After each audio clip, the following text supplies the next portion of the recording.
이제 여러분 교재 1장 내용입니다. 그죠?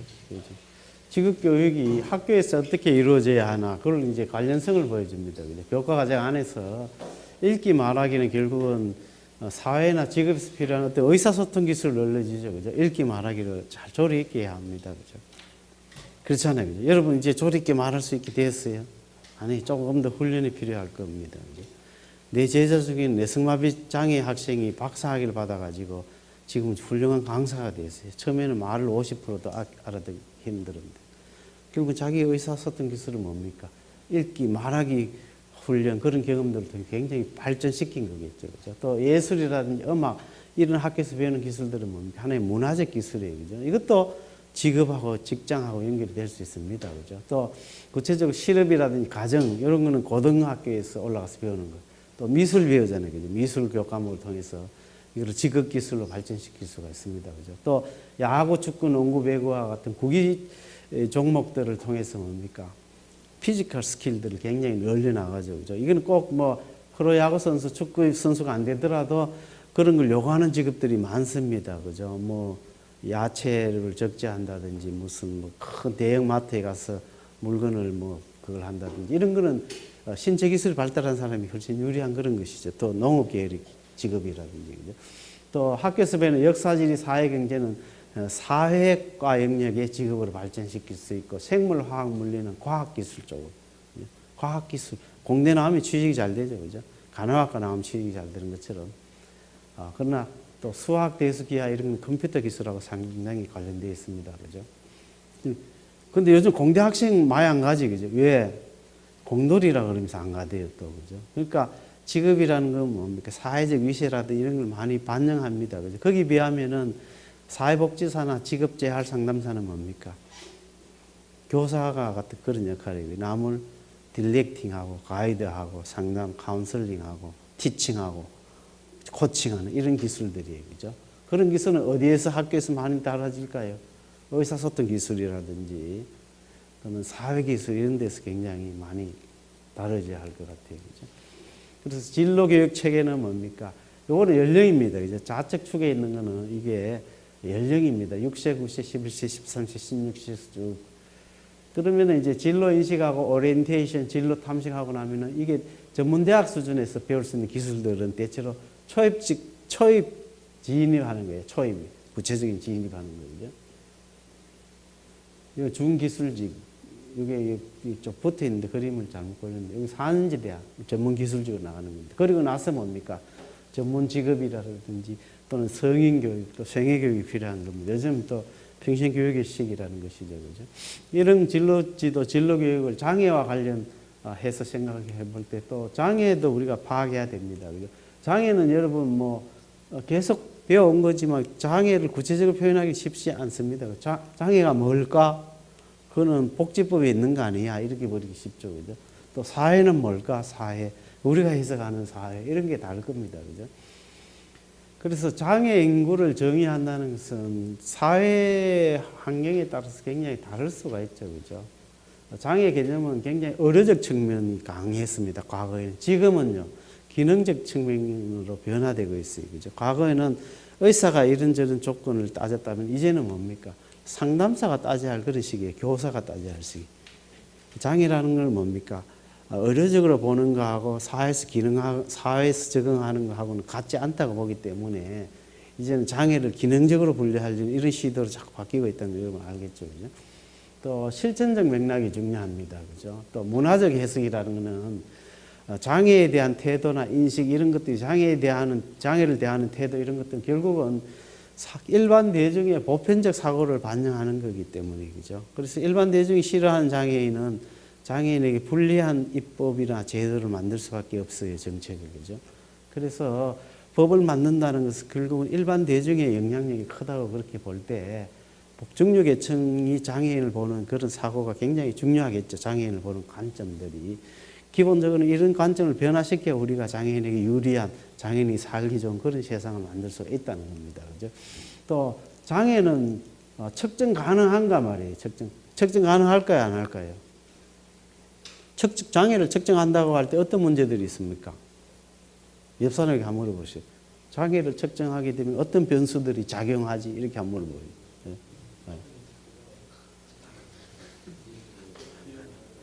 예? 첫째는 측정하는 잣대일 거예요. 측정 기준. 예를 들어 자폐성 장애라면 자폐성의 기준은 우리가 뭐로 가질까? 체감관이 될 거예요. 그죠? 그 기준들을 가지고 또 누가 판단합니까? 예? 교사나 상담사가 그 잣대를 갖다 대는 거예요. 그죠? 실질적으로 조건에. 그 사람이라는 게 주관성입니까? 객관적입니까? 그죠? 상당히 이 스펙트럼이 넓죠. 그렇게 볼 때. 측정 가능성하고 문제에서 굉장히 이슈들이 많습니다. 그죠? 그래서 미국은 장애인이 몇몇 5천만 명, 6천만 명 정도, 그죠? 지금 3억 정도의 인구에. 미국 인구가 얼마인가? 3억 안 되나? 2억 5천? 그러면 20%면 거의 5천만 명의 장애인이 있다는 거예요. 그죠? 장애인. 후는 한 10% 정도. 우리나라는 뭡니까? 5%. 왜 이렇게 다 다를까요? 왜 다 다를까? 장애 인구 나라마다 왜 다 다르지? 네. 분류하는 기준이 다르다. 네. 또 잘 사는 나라는 분류 기준이 어떨까요? 잘 사는 나라는 분류 기준이 넓고 못 사는 나라는 좁고. 왜 그럴까? 복지 예산이 문제죠. 복지 예산을 얼마나 가져가느냐. 우리나라도 이제는 점점 늘어날 거라고 우리가 예측할 수 있죠. 그죠? 이게 몇 년도입니까? 내가 2008년하고 2009년에 보니까 그때는 보건사회연구원에서 5년마다 한 번씩 장애 추정 인구, 장애 인구를 조사했습니다. 그죠? 그때 나온 인구 비율이에요.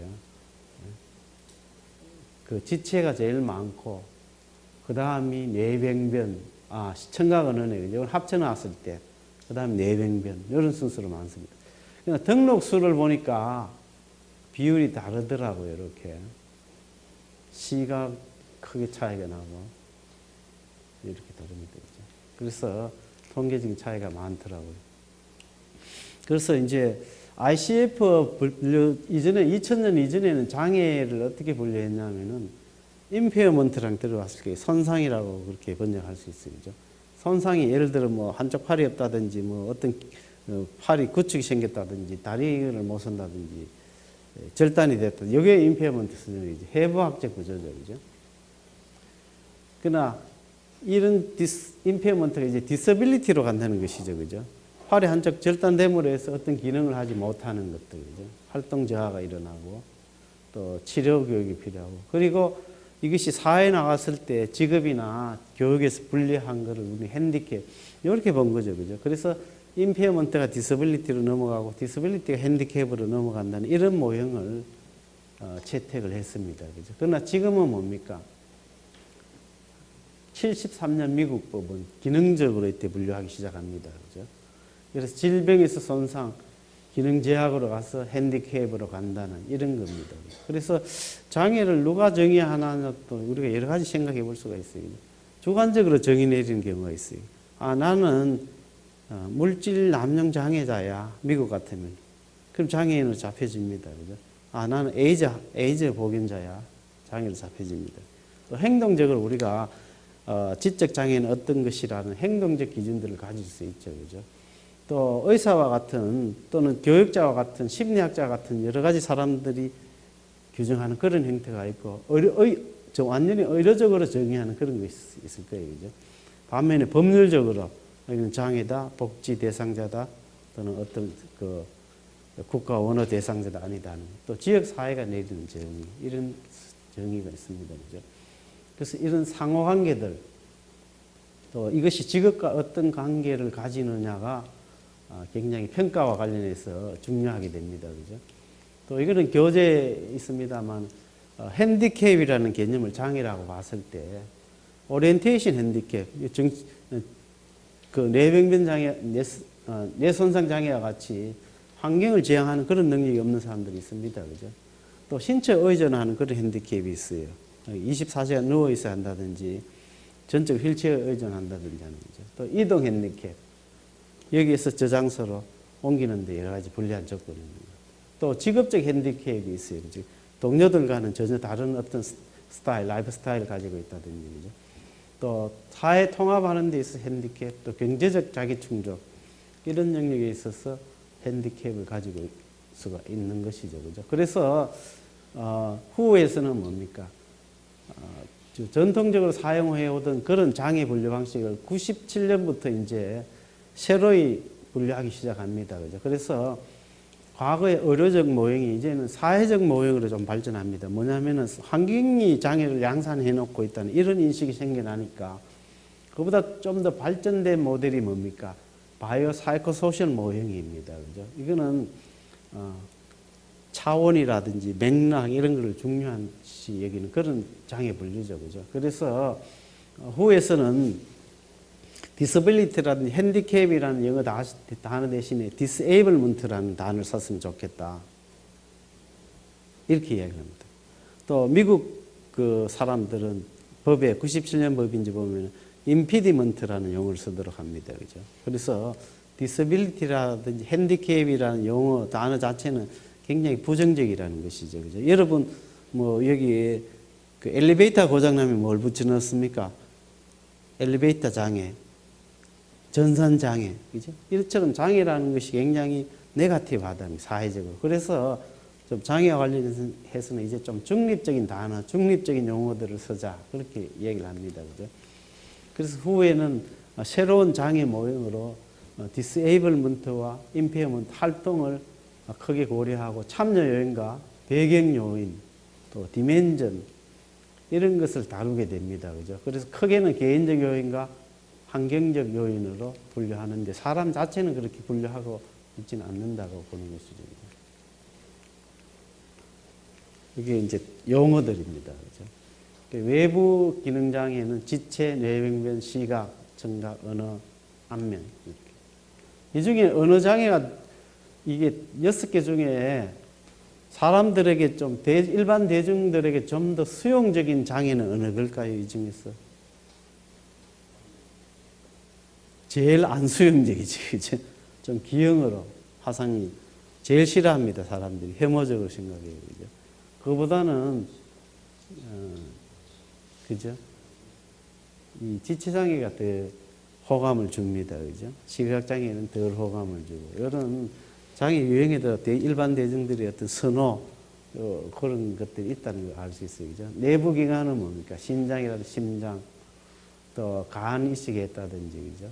또 간질, 간질은 눈에 안 보이는 인비지블 장애입니다, 그죠? 이런 사람들이 특히 적응이 어렵습니다, 그죠? 그리고 지적 장애와 정신장애, 자폐성 장애 이런 걸 정신적 장애 영역에 분류하는 것이죠, 그죠? 이게 이제 표에 넣어서 하는 거죠. 특히 혐오스러운 그런 신체 장애로는 뭡니까? 동통장애라는 건 굉장히 통증을 수반하는 그런 장애예요. 신경통처럼. 그래서 항상 얼굴을 찌푸리고 다니기 때문에 사람들이 안 좋아하게 되죠, 그죠? 또 망곡이라는 건 척추가 이렇게 휘었다든지 또 뭐 기형으로 생긴 사람들이 있습니다. 태어나면서부터, 그죠? 또 백반증과 같이 피부장애라는 흉터, 얼굴에 심한 흉터를 지닌 사람들은 싫어하죠. 사람들이 혐오스러워하죠, 그죠? 또 안면경련이라 찌푸린 얼굴, 와사가 심하게 왔다든지 이런 걸 혐오장애 받아들이죠. 또 뭡니까? 몸에서 아주 심한 냄새가 난다든지 이런 것들이죠. 그래서 우리나라는 한 22만 건의 해마다 교통장애가 납니다. 그죠? 그러면 후유장애를 남기게 되죠. 그게 한 4% 된다 그래요. 그래서 한 뭡니까? 교통사고로 한 2만 명 정도의 장애인이 해마다 발생하죠. 그죠? 10,000명에서 2만 명 사이. 또 산재 역시 2만 명에서 3만 명 사이 장애를 해마다 양산합니다. 그죠? 또 자폐성 장애. 이거는 인구 10,000명당 15명 정도. 원인 불명인 경우가 많죠. 그죠? 또 공황장애. 여러분 탤런트 중에도 공황장애 있죠. 그죠? 또 틱이라는 것은 이 상nom적 행동을 계속 하는 거예요. 그죠? 이 머리를 계속 끓는다는 이것도 일종의 틱장애에 손가락을 물어 뜯는다든지 하는 이런 것들. 그죠? 또 간장애 있죠. 그죠? 간장애. 또 생식腺. 여러 가지 호르몬 계통이라든지, 그죠? 림프 계통의 장애도 있고, 의사소통 장애, 언어 구호, 몸의 움직임, 또 스피치 디스오더, 뭐 이런 것이 있습니다. 그죠? 자, 그 여기까지 내용 정리한 거에 대해서 뭐 질문 있으면 질문하고 뭐 용어 설명이라든지 그렇지 않으면 여러분들 토론 주제라고 해서 나눠준 것들이 있습니다. 그죠? 요거하고 일치하는 거 다릅니다. 네, 토론 주제 가지고 옆 사람하고 토론하고 네 명이서 토론하고 전체로 토론하고 이렇게 한번 자기 생각을 한번 정리를 해봤으면 좋겠습니다. 그죠?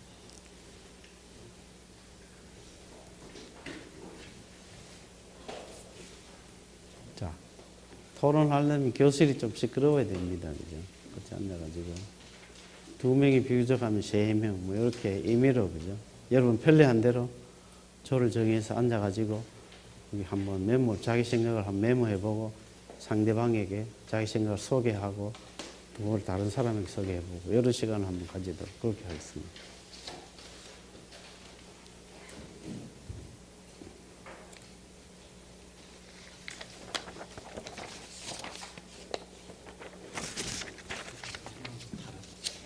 다른 내용.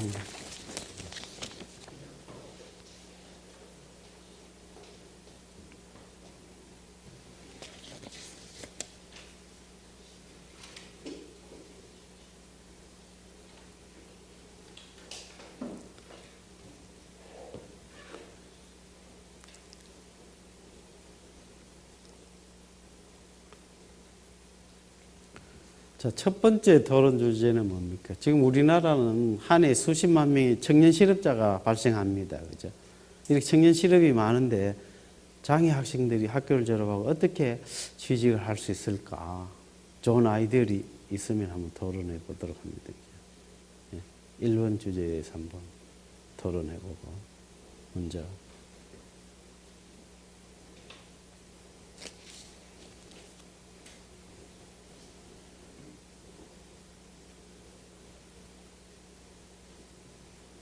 옆 사람하고 한번 이야기를 나눠보세요.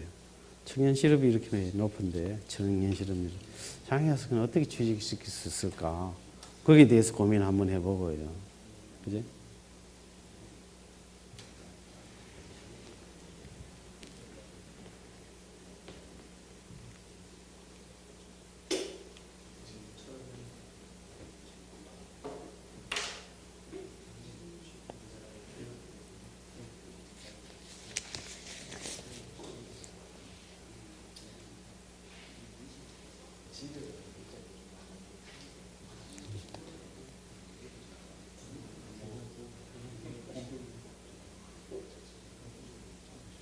광민이하고 이렇게 같이 세 사람 토론합니다. 자리 좀 옮겨줘. 이렇게. 정강민. 네. 장애인이 아니라도 좋잖아요. 그지? 그걸 우리가 장애인하고 뭐 확대 해석한다든지 이렇게 좀 자유롭게 토론하려면은 장애인이 아니다 하는 전제도 좋을 것 같아요. 그지? 네. 네.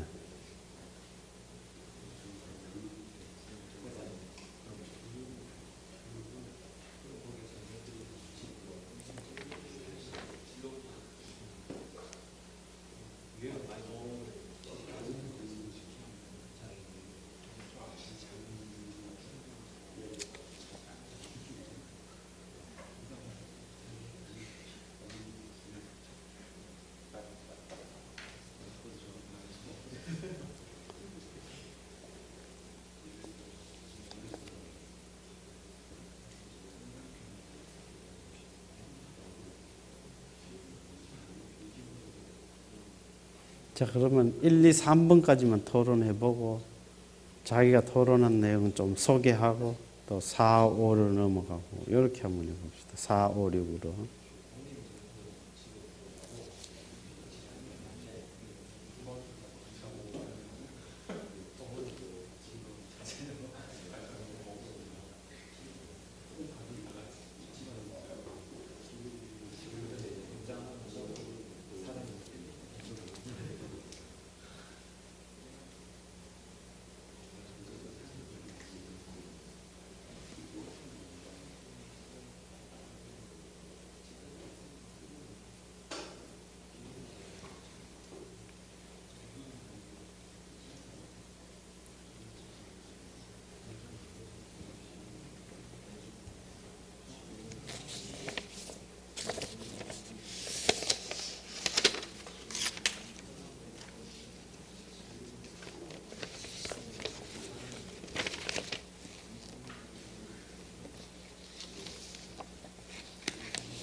기현이 옆에는 혼자 있나?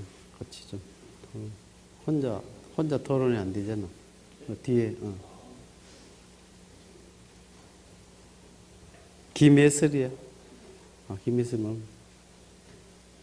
응. 김은비. 그 옆에서 같이 토론, 혼자서 토론이 안 되잖아. 그래서.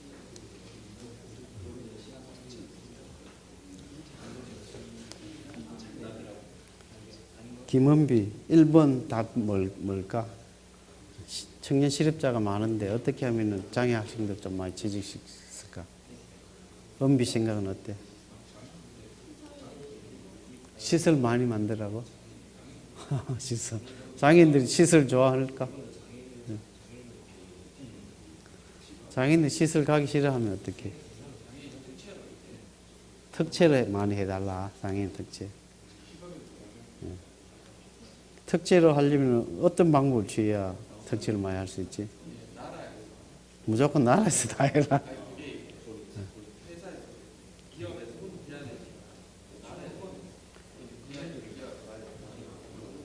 나라에서 장애인을 솔선수범해서 많이 취직시키면은 다른 데도 취직할 거다.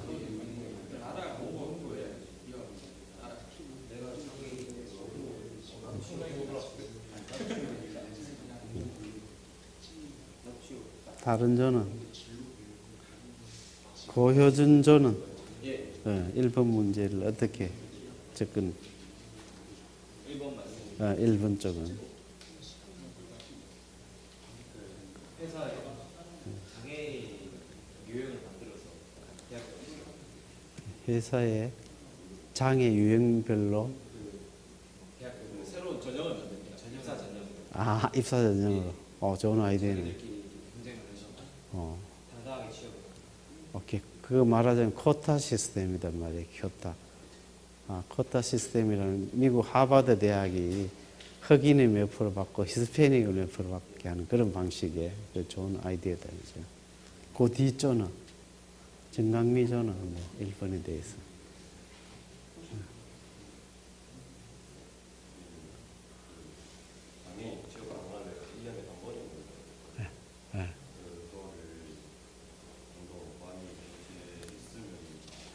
장애인 취업 박람회를 많이 개최했으면 가능성이 높을 거다. 돈을 많이 들여가지고 실질적으로 좀 규모가 있게 크게 좋은 방법.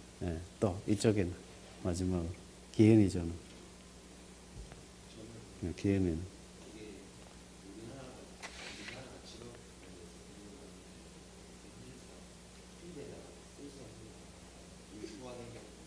인터넷상하고 실제 노동시장하고 차이가 난다는 소리죠. 인터넷 교육 같은 게 현장에서는 직업상 쓸모없단 말이에요. 그거하고 장애인 취업하고는 어떻게 관련이 있나? 좀 더 부가가치나 실용성이 높은 직업 교육을 시키자. 스킬 트레이닝 하자. 그러려면 또, 그죠? 돈이 많이 들겠네, 그죠? 자, 2번에 대해서도 한번 토론해 보겠어요. 2번 주제, 2번, 3번까지 같이 아울러서.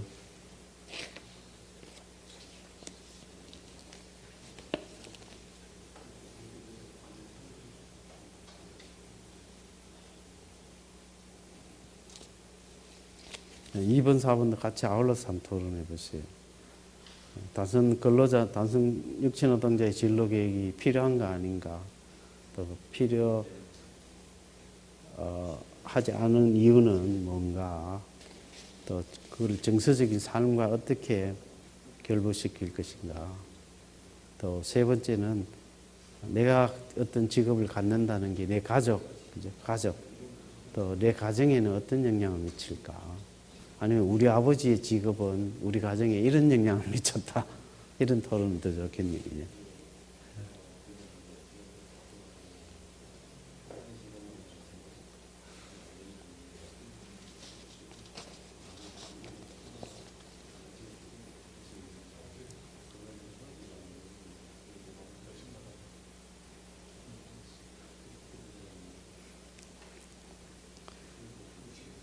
고효준 아버지 직업은 뭔가? 아버지 직업이 나랑 우리 가정에는 어떤 영향을 미쳤는가?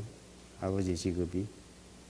아버지 네. 지금 이제 공장에 생산하고 계시는데 아, 그 직업이 저희 가족에게 일단 우선 가깝게 저희가 등록금을 영향을 미쳤고 어, 그리고 동생 등록금도 영향을 미쳤고 경제적인 파급 효과 이런 거 무시할 수 없었다.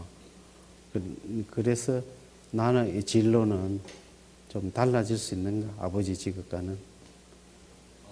그렇기 때문에 이제 저는 제가 꿈꾸던 직업을 선택할 수 있는 기회가 생겨서 아버지의 직업에 대해서 굉장히 어프리시에이션 하고 있는가? 본인은.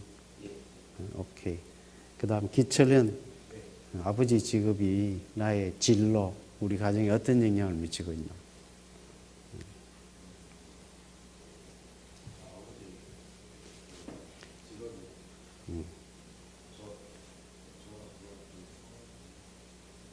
좀 크게 왜 잘 안 들리네.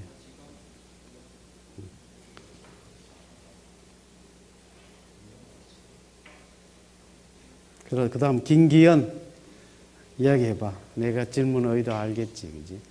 우리 아버지 직업은 나의 진로와 또 우리 가정에 어떤 영향을 미쳤다고 봅니까? 좋은 영향을 미쳤다고 봅니까? 구체적으로 어떤 방식으로? 넘어가자고? 너무 민감하니까. 민감한 스토리가 많네. 김도희 왔어? 없어? 아까 갔어? 김혜슬이는? 소개할 수 있어?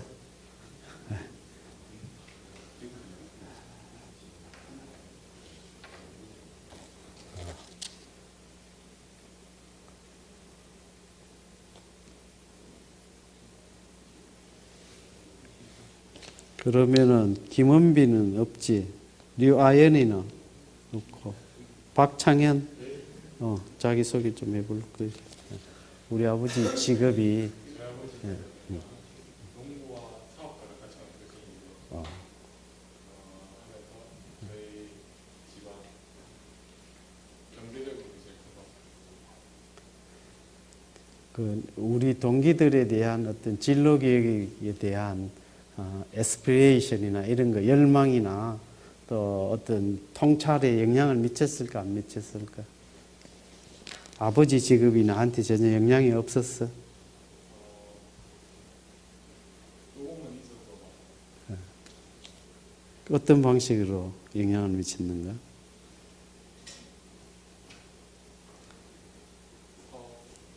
사학가로서의 어떤 방향성이 제시되었다. 신은주, 신희섭. 네. 저희 아버지 그 대학업 하실 때 일단 저희도 집안에 살림을 많이 경, 하시고 대부분 경제적인 데 초점을 두네. 그리고 뭐 미래에 만약에 제가 집안 일을 물려받을 수 있으니까 그거에 대한 좀 나의 진로 열망에는 어떤 나중에 제가 커서 많이 커서 졸업을 하고 학교 졸업을 하고 아버지는 나의 직업적인 롤 모델인가? 약간 그런 어떤 측면에서? 사업을 물려받고 사학과 기질이라는 게 이해가 됩니까? 윤현희 있어? 정강민이니?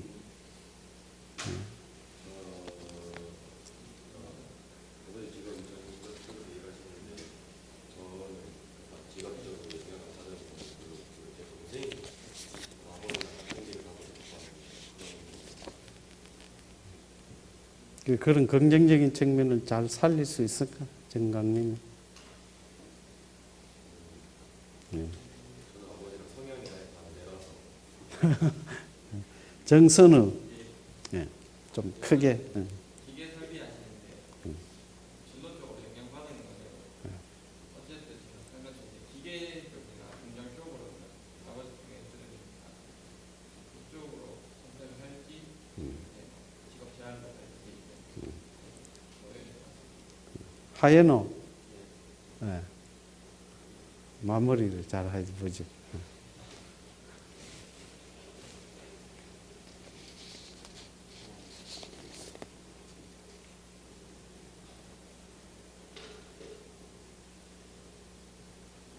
나중에 이제 직업을 가질 때 책임을 지라는 거. 저희 아버지가 사업을 하셨는데 자기가 맡은 부분에 대해서는 어떻게든 마무리를 잘 짓고 해야 된다는 그런 직업의식을 제가 뭐 다른 그런 쪽이 아니어서 어떤 직업을 가졌을 때 그런 제가 너무 그 책임감을 많이 중시하는 아버지 철저한 직업의식은 앞으로 내가 진로를 계획하고 구직을, 입직을 하고 직업 유지하는 데 큰 도움이 될 거다.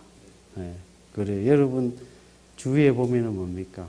정말로 그런 직업적 롤 모델을 찾을 수 있는 사람들이 있을 겁니다. 그죠? 그런 사람이 누군지, 또 그런 사람들의 장점이나 특징이 뭔지 이런 것을 잘 생각해 봐야 할 겁니다. 그죠? 그렇게 했을 때 뭡니까?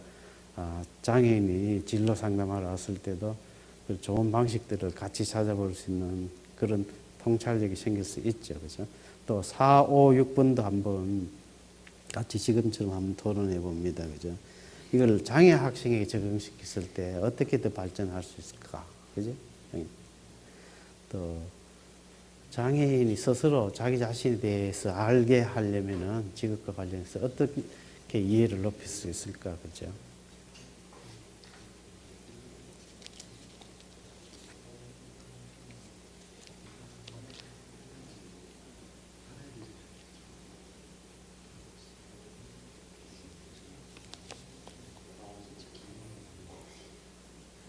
또 7번 문제도 한번 활용해 보는 게 좋을 겁니다. 장애 학생들 상담할 때 어떤 요인들을 더 가까운지, 그죠? 또 어떤 요인들을 더 자기와 가깝다고 생각하는지, 또 장애인의 환경 조건이나 개인 조건들이 어떤 요인과 결부지어서 상담을 할 수 있을 건지 이런 걸 좀 생각해 볼 수 있을 겁니다. 그죠? 그래서 4, 5, 6, 7을 같이 한번 고려하면서 한번 토론을 해보면 좋겠네요. 그죠?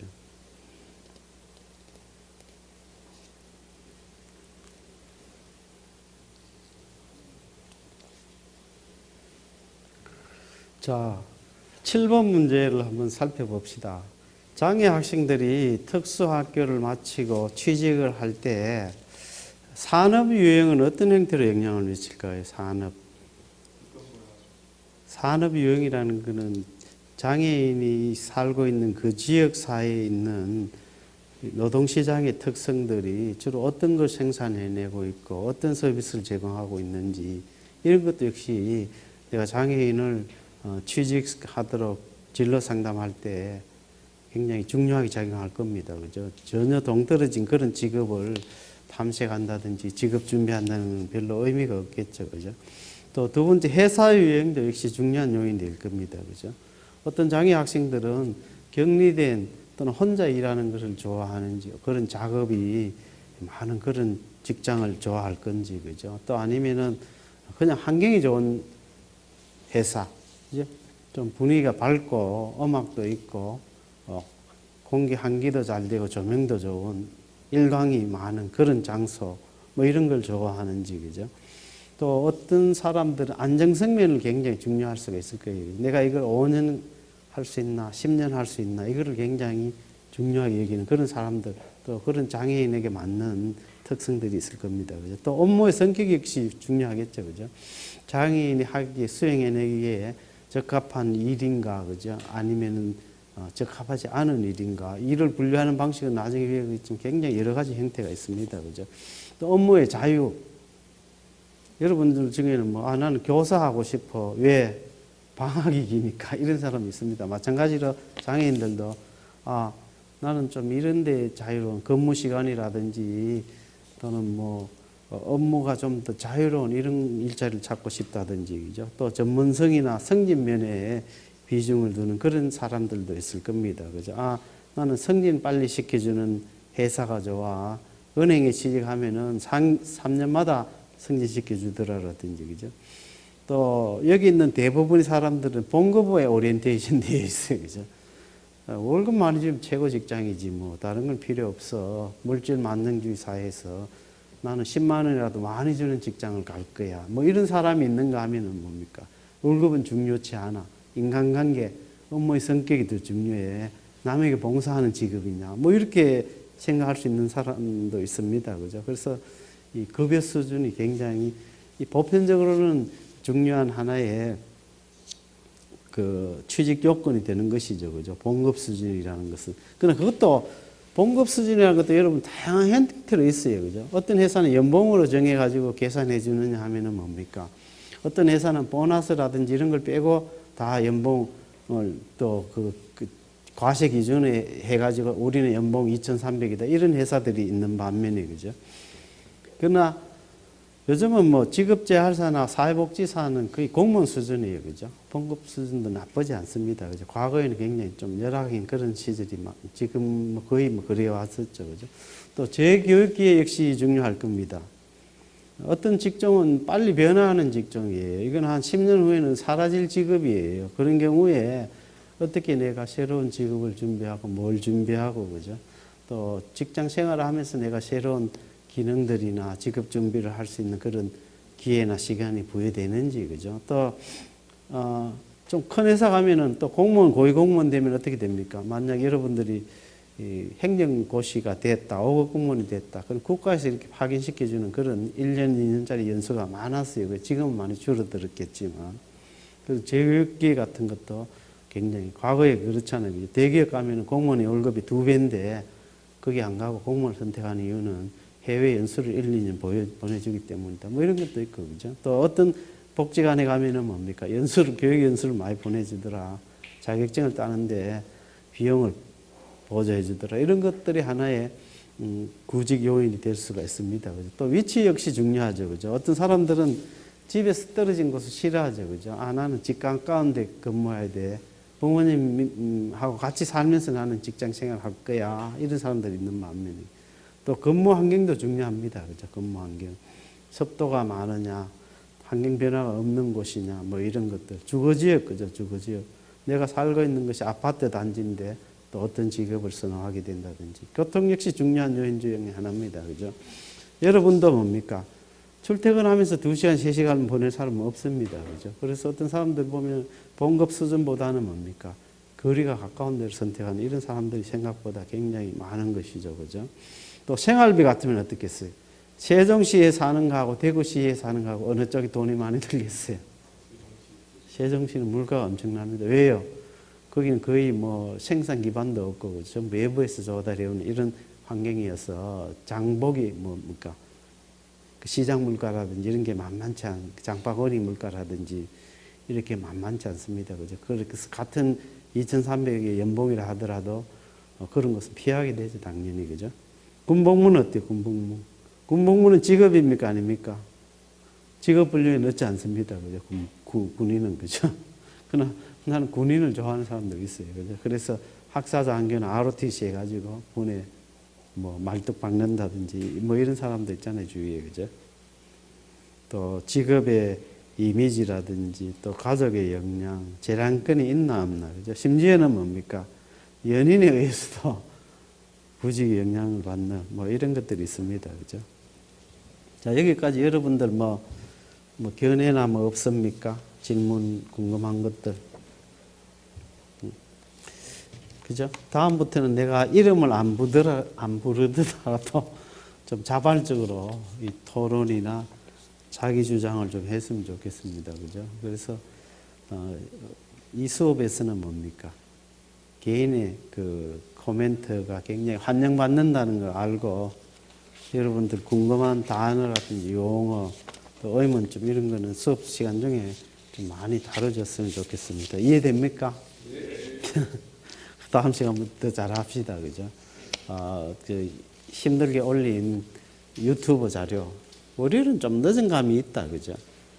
그 전주까지 좀 올릴 수 있으면 올리고 그러니까 유튜브 자료 열심히 보고 유튜브에 깔려진 음악 감상 여러분 잘 하세요. 그죠? 좋은 것들 있으면 감상들 좀 하고 그렇게 수업 준비를 잘해서 수업 시간에 토론이 많이 하면 시간이 잘 갈 거예요. 그걸 좀 명심해서 그렇게 좀 의도적으로 책도 좀 읽어보고 교재를. 그죠? 왜? 그게 전부 중간고사, 기말고사 나올 거니까 책 말고는 성적 잘 할 수밖에 없습니다. 그렇게 준비해 주길 바랍니다.